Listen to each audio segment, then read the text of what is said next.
What's up everyone? Welcome to my channel. Today I have a quick video showing you how I declutter my hair products. I'll give you some brief background information and then I will talk through my process of how I get rid of items and how often I do this. When I first started my lock journey, one of the things that I wanted to practice was minimalism, which means only owning things that I'm currently using. Now I figured that with my lock journey, I would have a lot less products, but that hasn't been the case. Over months, I have accumulated all these different products, and which is not a bad thing because part of it is I've been testing out different products, trying to figure out what works for me and what doesn't work for me. However, in that process, I've ended up with all these items that I'm not currently using. Now, there's an importance in going through your hair products every once in a while, and I'll tell you a little bit about why. Number one, our hair products do expire. Most of the times we find that we've had things for so long, and that's not healthy for our hair. Some of these products are only meant to last 6 months to 1 year, depending on the products that are in them, especially the natural ones. I'm trying to use more natural products on my hair, but I also have to keep in mind that as I'm making these products, they don't have a long shelf life because they don't have a lot of preservatives in them. So just a tip for us. So today I'm going to be showing you the process or how I go about decluttering my hair products. Now I don't have as many. When I was a loose natural, I had so many products. It's definitely gotten better, but I still feel like I'm still going around trying different things. Again, not a bad thing, but we want to make sure that what we have on hand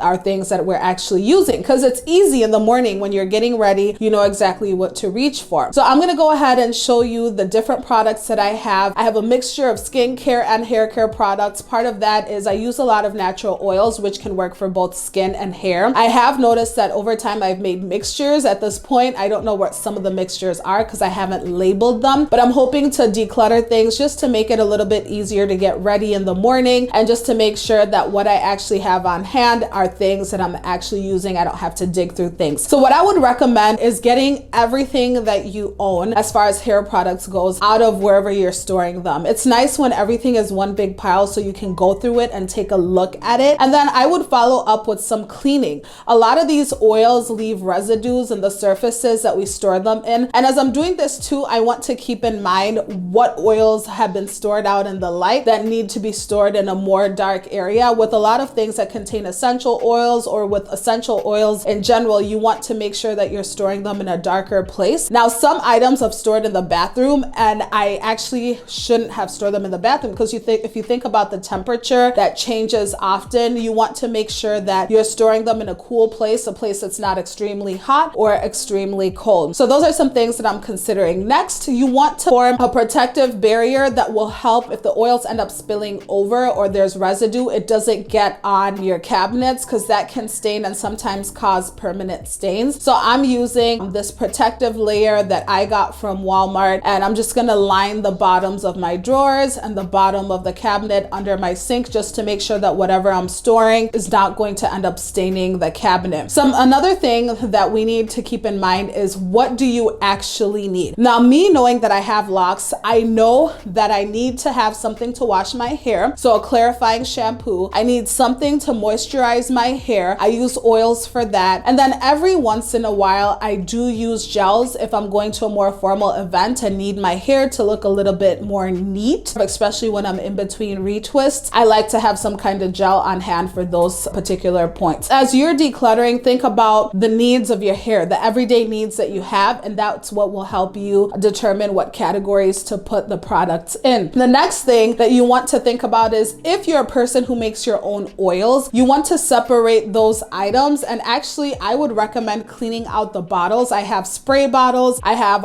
little oil droppers that contain different oils. At this point, I don't know what's in there. So I'm going to start afresh and label those items and put dates on them just to make sure that I know when I made that particular item, and so I know what's in it, so I'm actually using it. So those are some things that I would recommend as far as decluttering. It shouldn't be a process that's too complicated. I would highly recommend plan ahead. Know exactly what you need, what you're going to plan to get rid of, how you want to set up your space. I don't like too much everywhere, so I'm going to condense everything to a smaller area. Another tip that I would have is think about how often you use the products. If you're stuck on whether you should keep a product or not, ask yourself, when was the last time that I used this product? How effective was it? Sometimes you might have something that you really want to keep, but it wasn't as effective. For me, I have some edge controls that I tried that didn't really really work out. And because I don't use edge control quite often, I'm just gonna get rid of them. And then now I know moving forward, edge control is probably something that I'm not going to want to buy over time. I would highly recommend that you go through your items regularly, as stated before, because you want to make sure that you don't have expired items in your bathroom. Personally, I don't like to keep things past 1 year. After 1 year, if it's not used up, then I get rid of it. And that's another way to tell if you should keep something or not. If you have not been using it, then chances are you're probably not going to use it as much. Of course, there are those things that you use every once in a while, so use your own discretion, but you want to make sure that the items that you have on hand are items that you're actually using. They're not taking up space. That's all I have when it comes to decluttering. I hope that this was helpful. This is meant to be a very short video. If you are interested in content like this or content related to natural hair unlocks, I encourage you to subscribe to this channel. Follow my lock journey on Instagram at unaltered Laura. Otherwise, I will see you on the next video.